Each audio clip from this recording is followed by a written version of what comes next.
So it seems like the smartest place to start with this series is, yeah, yet again my own type, INTP,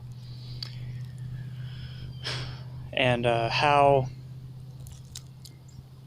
not only how the functions work, but how they operate in your life and how you can use them to figure out how to, balance it, put everything where it should go, and see that you're more than just like your type tells you more than just your type. Your If you figure out what your type is and how other people see you as that type, then that also tells you how that type interacts with the world and how kind of their life operates. Because, if this type has a strength or a weakness in an area, then that's going to create a tendency towards uh, how they view a certain situation and how they're going to approach solving it. Okay. So, going through these areas of life. All right, first off, so like when you're finding out your type, that is, basically the origin here, or that's the beginning. Yeah, that is your personality, and that is, you know, the first impression you give. Um, Also, this is highly based off of how an astrological natal chart is set up in the different areas of life according to it. Um, so yeah, so we start with now you know who you are, or by your body language and how people see you as a person based off of this system, right? So then next, what you're going to look at and how it seems like the order that you would use your functions in according to which area of your life you are looking at the moment. We're going to look at the value system. Okay, so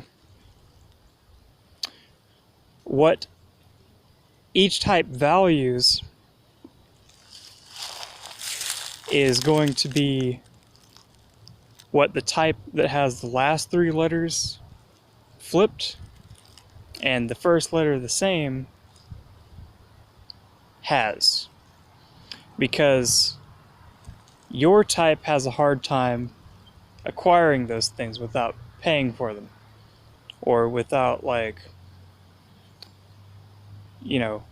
being patient, or having to in a way work towards them.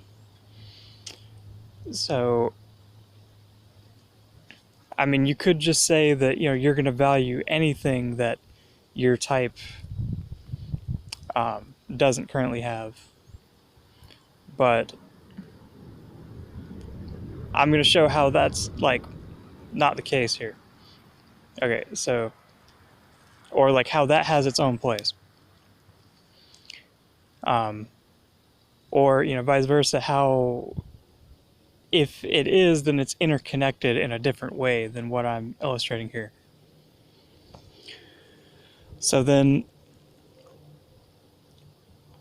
or yeah, so the things that INTP is going to value are things that help them stay aware of what's going on with their body, and knowing how what they do with their body affects the emotions of the people around them.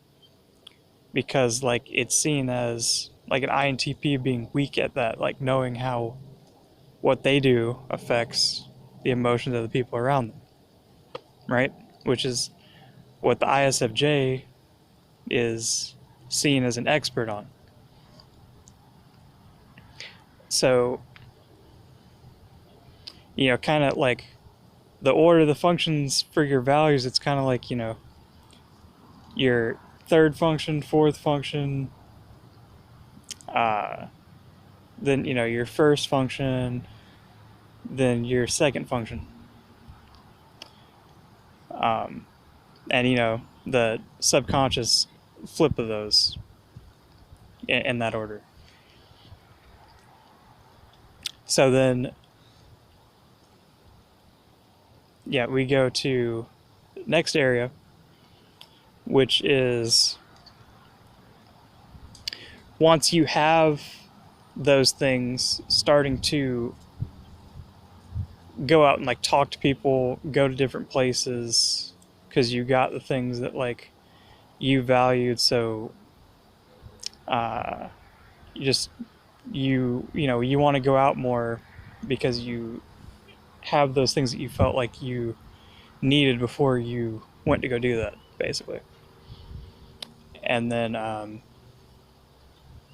not going to always say it's not necessarily always like just what made you feel comfortable going to go talk to people, but you wanted to have those things that you value before you did it in one way or another. So the type there is the other type that has your third function first, but with the other supporting function. So in this case, for an INTP, it is the second and fourth letter flipped, and it's going to be ISTJ.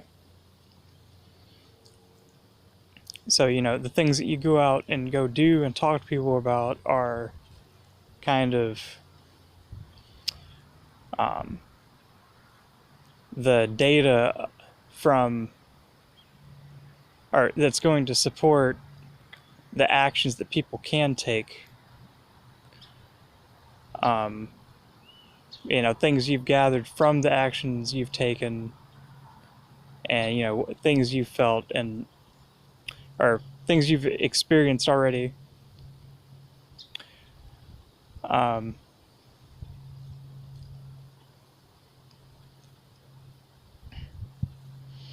And then,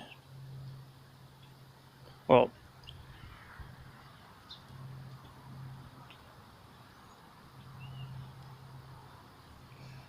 and that would be balanced by, on the other end, because I'll get to that later.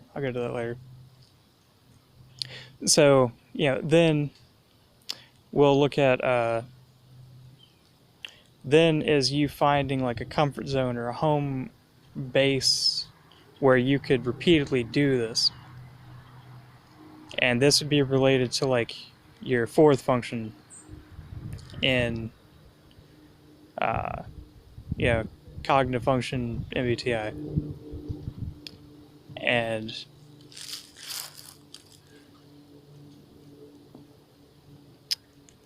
this would be all four letters flipped. For an INTP, that's ESFJ.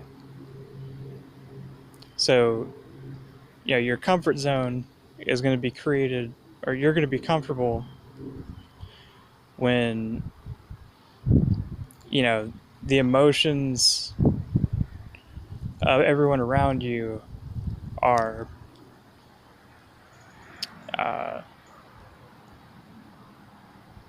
or let's say at least what emotions the environment you're in is evoking. And, preferably it means that people that come into that space are, comfortable as well. And then that's, will cause you to be comfortable. So,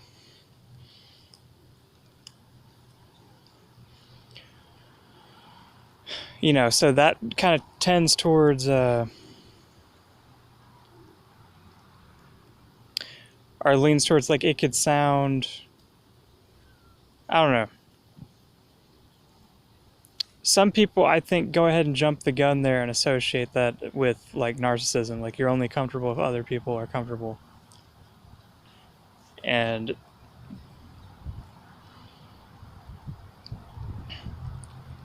I think it's just like if you're an INTP, you're the guy with this idea and your own thing that you've come up with, and you're trying to find a way to take what you've come up with and relate it to other people, and you always feel like your thing is different than what the other people are interested in, then you're probably going to have a bunch of experiences where like um, people don't understand you, and then you get tired of every time you go somewhere, people not being able to like you know vibe with you.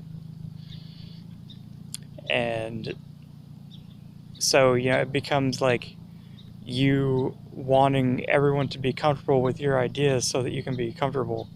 Yeah, like it's not really it's not really narcissism. It's like being left out continuously and just wanting to be a part of something. So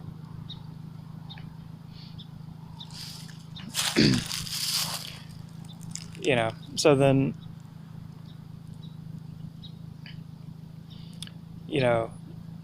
nextly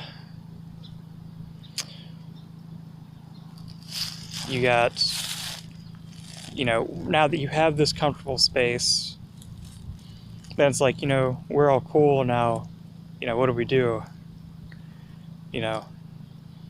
You got some games, you got some movies. Yeah, we going somewhere. Um, like that's when it starts going into the you being entertained and you like entertaining other people.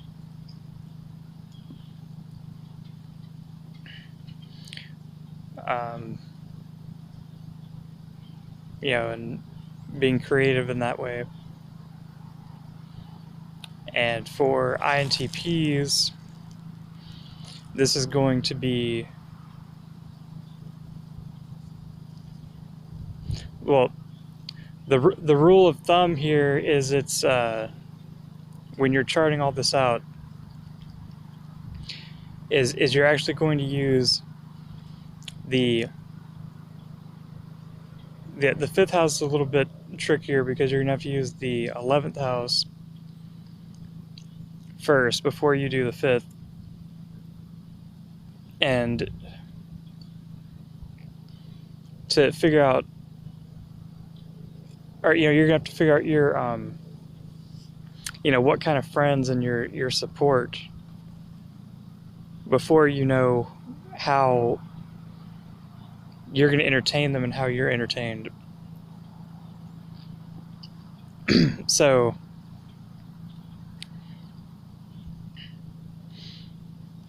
and the way you do that is you take the second function and then look at what's supporting it, which is other people. Like if it's friends, then it's going to be friends of yours. It's going to be other people, and that's going to be what is supporting the support. So then it's you take your second function and then put other people